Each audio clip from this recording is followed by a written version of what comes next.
Dear students, good morning. आज हम फिर उपस्थित हैं आपको पढ़ाने के लिए। हम आपको फेज रूल के संबंध में बता रहे थे, जो हमारा चैप्टर का नाम है फेज इक्विलिब्रियम, और हम पढ़ा रहे थे आपको वन कंपोनेंट सिस्टम, एक घटक तंत्र। आज एक घटक तंत्र में हम कार्बन डाइऑक्साइड सिस्टम पढ़ाएंगे, CO2 सिस्टम पढ़ाएंगे, CO2 तंत्र पढ़ाएंगे। आपने फेज रूल पढ़ लिया, सल्फर सिस्टम भी पढ़ लिया, वाटर सिस्टम भी पढ़ लिया। आज हम आपको CO2 सिस्टम पढ़ाएंगे। फेज रूल पढ़ने से पहले आप ध्यान दीजिए, आपको सबसे पहले फेज डायग्राम बनाना आना चाहिए। क्या आना चाहिए? फेज डायग्राम आपको याद रखना है। कोई भी चीज, वाटर सिस्टम हो, चाहे सल्फर सिस्टम हो और चाहे कार्बन डाइऑक्साइड सिस्टम हो, उसका फेज आरेख आपको बनाना आना चाहिए। तो ध्यान दीजिए, फेज आरेख, ये O बिंदु है, T A B, ये सब्लिमेशन कर्व है, ये फ्यूजन कर्व है, गलन वक्र है, और ये वेपोराइजेशन कर्व है। इधर टेम्परेचर है, नोट टू स्केल, पैमाने के अनुसार नहीं है। इधर प्रेशर है, दाब, पैमाने के अनुसार नहीं है। ओके, ये 1 एटमोस्फियर है, ये 5.2 एटमोस्फियर है, ये -78 है, और ये 57 डिग्री सेंटीग्रेड, 57.4 कई किताबों में। ये एस पॉइंट है, ये ट्रिपल पॉइंट है, सॉलिड है, ये लिक्विड और ये गैस। तो ये डायग्राम CO2 का फेज आरेख है, प्रावस्था आरेख। इसके मुख्य कैरेक्टरिस्टिक्स क्या है, मुख्य लक्षण क्या है, वो ध्यान रखना चाहिए। एक, वक्र कितने हैं, कितने कर्व है। सबसे पहले हम लेते हैं वक्र। वक्र कितने हैं? OT, TA, TA और TB, 3 वक्र है। ओके, डिवाइडेड एरिया, विभाजित क्षेत्र, OTB के बायां भाग, OTB, OTA के नीचे का भाग कह सकते हैं, नीचे का भाग BTA के बीच का भाग। ओके, विभाजित क्षेत्र का मतलब है OTB के बायां भाग, OTA के दायां भाग, BTA के बीच का भाग। ये रहे OTB, OTA और TAB। अगला जो लास्ट पॉइंट लेते हैं, ट्रिपल पॉइंट T, त्रिक बिंदु T। तो सबसे पहले फेज आरेख बनाएंगे और फिर उसके मुख्य लक्षण लिख लेंगे, मेन कैरेक्टरिस्टिक्स। मुख्य लक्षण कौन कौन से। ओके, अब 1 बाय 1 आप पढ़ाएंगे। देखो, कर्व, पहला क्या लेंगे? वक्र। बेटा वक्र कौन सा है? पहला OT।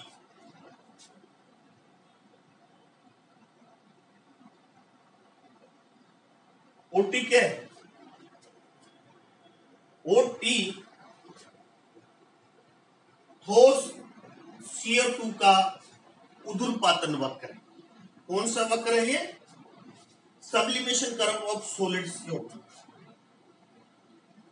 Sublimation curve of solid CO2। Okay, दिख रहा है? ठोस CO2 का सब्लिमेशन वक्र है, ये बात लिखनी है, लिख देंगे आप। इस वक्र पर 2 प्रावस्थाएं अस्तित्व में हैं। कौन सी? इधर ठोस CO2 और इधर गैस CO2। इस वक्त पर दो प्रावस्थाएं अस्तित्व में है, ठोस CO2 और गैस CO2। ये दोनों सामने में है, ध्यान दीजिए, इस तरह लिखते हैं। दो ठोस प्रावस्थाएं, दो प्रावस्थाएं अस्तित्व में, एक ठोस CO2 सॉलिड और CO2 गैस सामने में है। ओके, तो P बराबर क्या होगा, प्रावस्था कितनी है, 2। हमारा फेज रूल क्या है, H प्लस P बराबर 3। फेज रूल आपने पढ़ा हुआ, तो ये दोनों वन कंपोनेंट सिस्टम की बात हो रही है, एक घटक तंत्र पढ़ा रहे हैं, तो एक घटक तंत्र में इन दोनों का योग 3 होता है। देन तो H बराबर क्या हो गया, 1।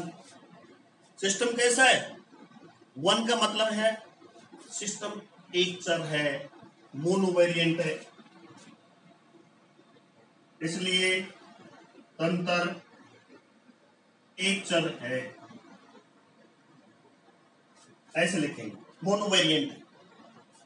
ध्यान दीजिए, इस वक्त पर दो प्रावस्था अस्तित्व में है, एक ठोस CO2 और CO2 गैस। ये दोनों प्रावस्थाएं साम्य में रहती है इस वक्त पर, इसलिए P बराबर 2 तो F बराबर 1, तंत्र मोनोवेरिएंट है। ओके, अब वक्र लेंगे कौन सा, वक्रवृत्ति TB, T और B, यही लिख देता हूं, वक्र TB। इसका वक्र है, वक्र TB ठोस CO2 का गलन वक्र है। ओके, ठोस CO2 का गलन वक्र है, इसका फ्यूजन कर्व ऑफ सॉलिड लिख देता हूं, fusion curve of solid CO2। Okay, ठोस CO2 का गलन वक्र है, इस वक्र पर दो प्रावस्थाएं साम्य में रहती है, ठोस CO2 और इधर कौन सी है, लिक्विड CO2, CO2 सॉलिड और CO2 लिक्विड सामने में रहती है। तो P बराबर 2 तो F बराबर 1। तंत्र क्या है, इसलिए तंत्र यहां मोनोवेरिएंट है, इंग्लिश में भी लिख देता हूं, राइट। तंत्र यहां एक चर है, ठीक है। वक्र OT, वक्र TB और बचा क्या, वक्र TA, वक्र TA। वक्र TA क्या है बच्चों, TA, वक्र TA द्रव CO2 का वाष्पीकरण वक्र है, वेपोराइजेशन कर्व है। आपको यही बात जो मैं बोल रहा हूं वो ही लिखना है। वक्र TA द्रव CO2 का वाष्पीकरण वक्र है, इस वक्र पर दो प्रावस्थाएं साम्य में रहती हैं, लिक्विड CO2 और गैस CO2, CO2 लिक्विड और CO2 गैस सामने में रहती है। तो यहां भी क्या होगा, P बराबर 2, F बराबर 1। तंत्र यहां क्या है, एक चर है। तो वक्र कितने थे, वक्र OT, वक्र TB, वक्र TA। तो तीनों वक्रों पर तंत्र क्या है, मोनोवेरिएंट है, एक चर, तंत्र एक चर है। ओके, बहुत इजी है, फेज रूल बहुत इजी लगता है। कोई घबराने की बात नहीं। मेन कर्व कितने वो नोट कर लिए। कर्व के जैसे ऊर्ध्वपातन कर्व, इस पर दो प्रावस्थाएं हैं, ठोस CO2 और gas CO2। Okay. TA curve दो प्रावस्थाएं हैं, सॉलिड CO2 और लिक्विड CO2। ओके। और तीसरे पर दो प्रावस्थाएं हैं, लिक्विड CO2 और गैस CO2। ओके। तो ये थे कर्व। अब हम अध्ययन करेंगे। कर्व के बाद अध्ययन करते हैं डिवाइडेड एरिया। इसको मिटा देता हूं। विभाजित क्षेत्र।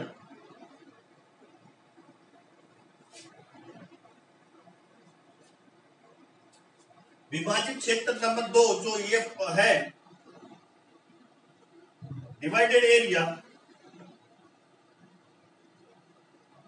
डिवाइडेड एरिया में क्या होगा? पहला एरिया कौन सा है? OTB। OTB OTB OTB के बायां भाग। OTB के बायां भाग। OTB के बायां भाग। यहां कितनी प्रावस्थाएं अस्तित्व में बच्चों? एक प्रावस्था अस्तित्व में है। वो कौन सी है? ठोस CO। केवल सॉलिड CO2 प्रावस्थाएं यहां अस्तित्व में है। इसलिए P बराबर 1, तो F बराबर क्या होगा? 2। क्योंकि आपको पता है फॉर्मूला क्या है? F प्लस P बराबर 3। क्योंकि P बराबर 1, F बराबर 2। अंतर क्या है? यहाँ बाइवेरिएंट है, द्विचर। अंतर द्विचर, बाइवेरिएंट। इंग्लिश में कहते हैं बच्चों बाइवेरिएंट। क्लियर? OTP के बायां भाग, OTB B के बायां भाग केवल सॉलिड CO2 है। इसलिए P बराबर 1 प्रावस्था अस्तित्व में 1, F बराबर 2, तंत्र द्विचर है। यहां तंत्र क्या होगा? बाइवेरिएंट। दूसरा है OTA। OTA के नीचे का भाग, दायां भाग। OTA क्षेत्र के दायां भाग। OTA क्षेत्र के नीचे का भाग कह लीजिए या दायां भाग कह लीजिए। तो यहाँ क्या होगा बच्चों? यहाँ केवल क्या प्रावस्था अस्तित्व में? यहाँ केवल गैस CO2 अस्तित्व में है। इसलिए P बराबर 1। चूंकि यहां क्या है? P बराबर 1, तो F बराबर क्या होगा? 2। अंतर क्या है? यहां बाइवेरिएंट। इंग्लिश में लिख देता हूं।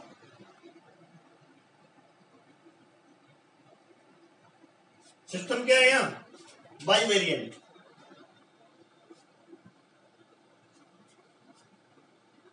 दो को हम यहां बाइवेरिएंट कहेंगे, द्विचर कहेंगे।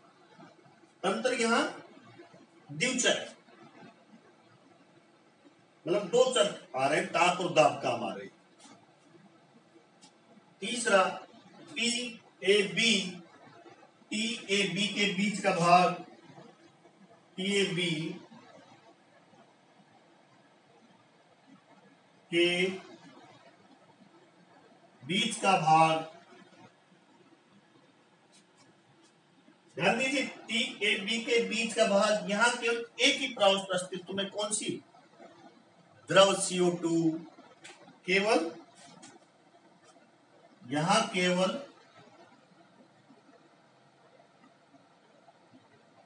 द्रव CO2 है।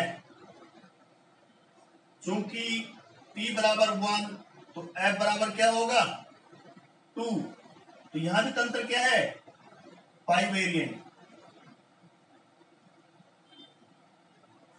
यहां भी तंत्र क्या है द्विचर है, द्विचर कह लीजिए या बाई वेरिएंट। तो जितने भी क्षेत्र हैं तंत्र द्विचर, यहां भी द्विचर और यहां भी द्विचर। एक यहाँ प्रावस्था अस्तित्व में केवल ठोस, यहाँ केवल एक प्रावस्था है गैस और यहाँ केवल लिक्विड प्रावस्था अस्तित्व। तो ये विभाजित क्षेत्र हो गया।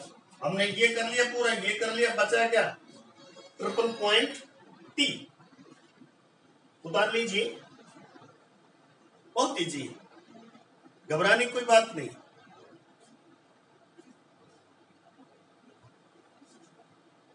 अब मैं आपको ट्रिपल पॉइंट टी बताऊंगा। ट्रिपल पॉइंट टी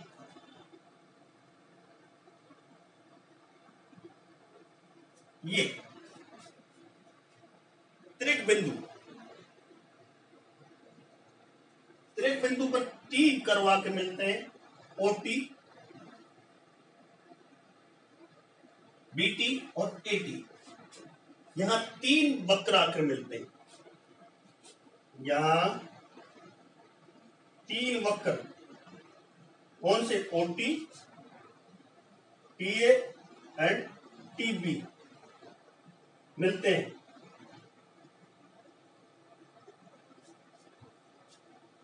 अर्थात 3 प्रावस्थाएं अस्तित्व में रहेगी। 3 प्रावस्थाएं सामने में CO2 सॉलिड,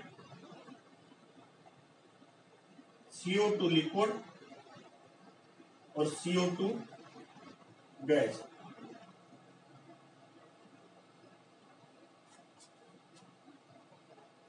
इस त्रिक बिंदु T पर 3 प्रावस्था अस्तित्व रहेगी, ठोस, लिक्विड और गैस। तीनों ही, क्योंकि 3 वक्र आकर यहां मिलते हैं, उद्पातन वक्र भी, गलन वक्र भी और वाष्पीकरण वक्र भी मिलते हैं।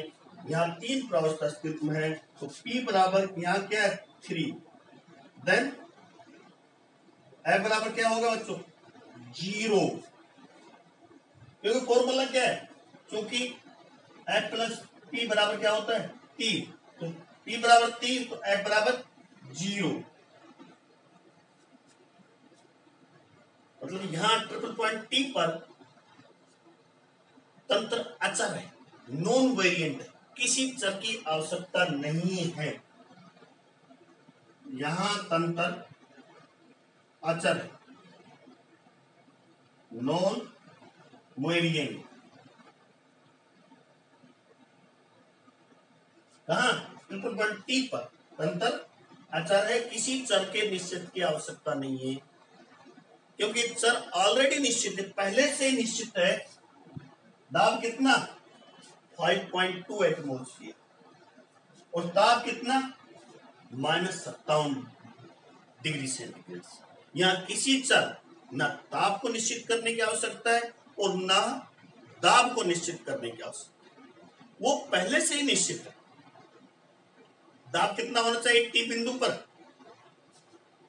5.2 वायुमंडलीय दाब और ताप -57 डिग्री सेंटीग्रेड, तब ट्रिपल पॉइंट टी प्राप्त हो जाएगा। इसलिए यहां ट्रिपल पॉइंट टी पर किसी चर के निश्चित करने की आवश्यकता नहीं है, वो पहले से ही निश्चित है। क्लियर? यहां एक बात और बताऊंगा मैं, यहां जो ट्रिपल पॉइंट टी है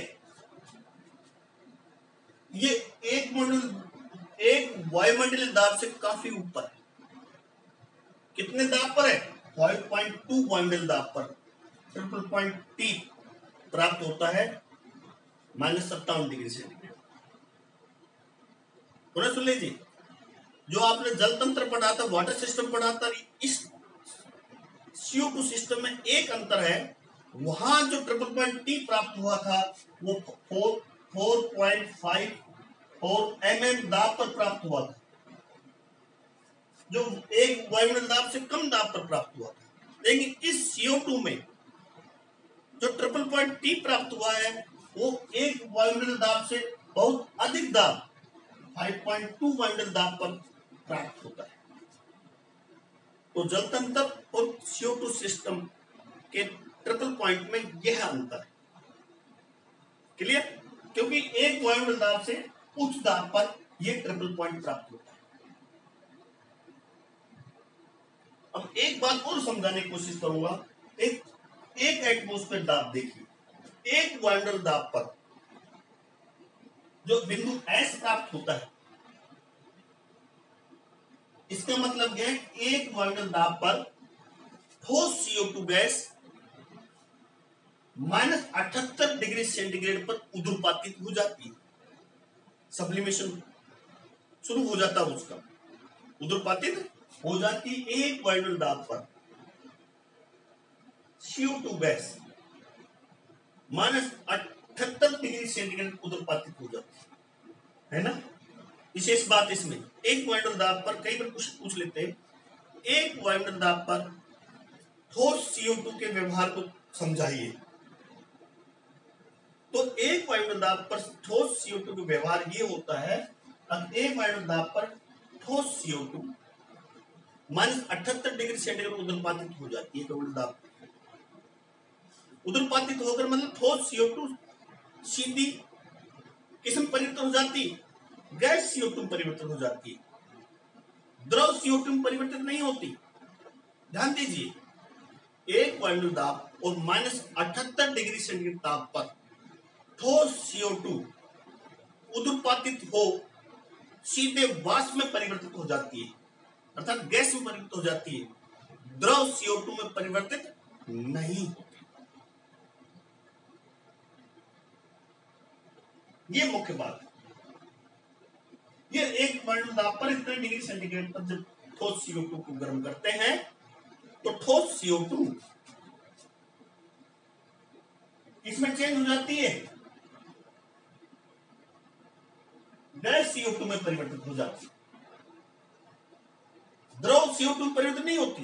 मतलब ठोस से लिक्विड अवस्था आनी चाहिए थी, लेकिन यहां ठोस CO2 वाष्प अवस्था में परिवर्तित हो जाती है, गैस अवस्था में परिवर्तित हो जाती है। कब?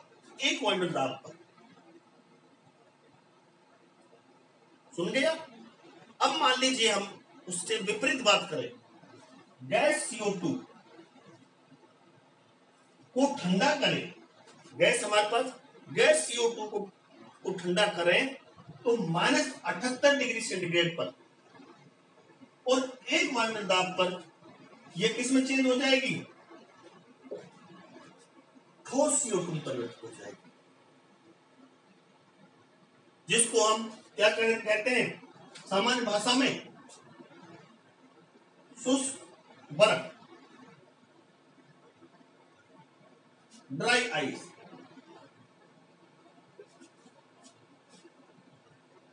ड्राई आइस मतलब ठोस CO2 है, उसको यहां क्या कहते हैं हम? शुष्क बर्फ कह लीजिए, या इंग्लिश में ड्राई आइस। पुनः सुन लीजिए, गैस CO2 है, उस गैस CO2 को हम ठंडा करते जाते हैं, टेम्परेचर कम करते जाते हैं, तो -78 डिग्री सेंटीग्रेड पर और एक वायुमंडल दाब पर वो इसमें चेंज हो जाती है, ठोस CO2 में चेंज हो जाती है। लिक्विड CO2 में वो जो गैस CO2 है वो लिक्विड CO2 में चेंज नहीं होती, वो सीधे ही ठोस CO2 में चेंज हो जाती है। इस ठोस CO2 को ही शुष्क बर्फ कहते हैं। ये कई बार कंपटीशन पूछते हैं, शुष्क बर्फ क्या होती है? शुष्क बर्फ होती है सॉलिड CO2, ठोस CO2। तो इसको मैंने दोनों तरह से समझा दिया आपको। ये ठोस CO2 को एक वायुमंडल दाब पर -78 डिग्री सेंटीग्रेड में गर्म करते हैं तो वो द्रव CO2 में बदलने के बजाय गैस CO2 में बदल जाती है। और इससे यदि हम विपरीत बात करें, जब गैस CO2 को हम ठंडा करते हैं तो -78 डिग्री सेंटीग्रेड ताप और एक वायुमंडल दाब पर यह किस में चेंज हो जाती है? ठोस CO2 में चेंज हो जाती है, और इससे ही हम शुष्क बर्फ कहते हैं, ड्राई आइस। एम आई राइट? अब समझ गए होंगे पूरी तरह से। अब एक वायुमंडल दाब पर ठोस CO2 का क्या व्यवहार है, किस तरह से ठोस CO2 -78 डिग्री सेंटीग्रेड पर द्रव CO2 बदलने की बजाय गैस CO2 में बदल जाती है। ओके, तो डियर स्टूडेंट, आज हमने आपको वन कंपोनेंट सिस्टम में CO2 सिस्टम पढ़ाया। आप पुनः मैं आपको समझा रहा हूं, फेज डायग्राम जो ये दिख रहा है आपको, इसको याद रखना है। फिर आपको मेन कैरेक्टरिस्टिक लिख लें, लक्षण, कितने कर्व है, कितने विभाजित क्षेत्र हैं और कितने ट्रिपल पॉइंट है। फिर इनका 1 बाय 1 वर्णन करना है, समझाना है। इस तरह से आप फेज रूल को पढ़ेंगे, इस चैप्टर को पढ़ेंगे तो बहुत अच्छा रहेगा और अच्छी तरह से समझ में आएगा।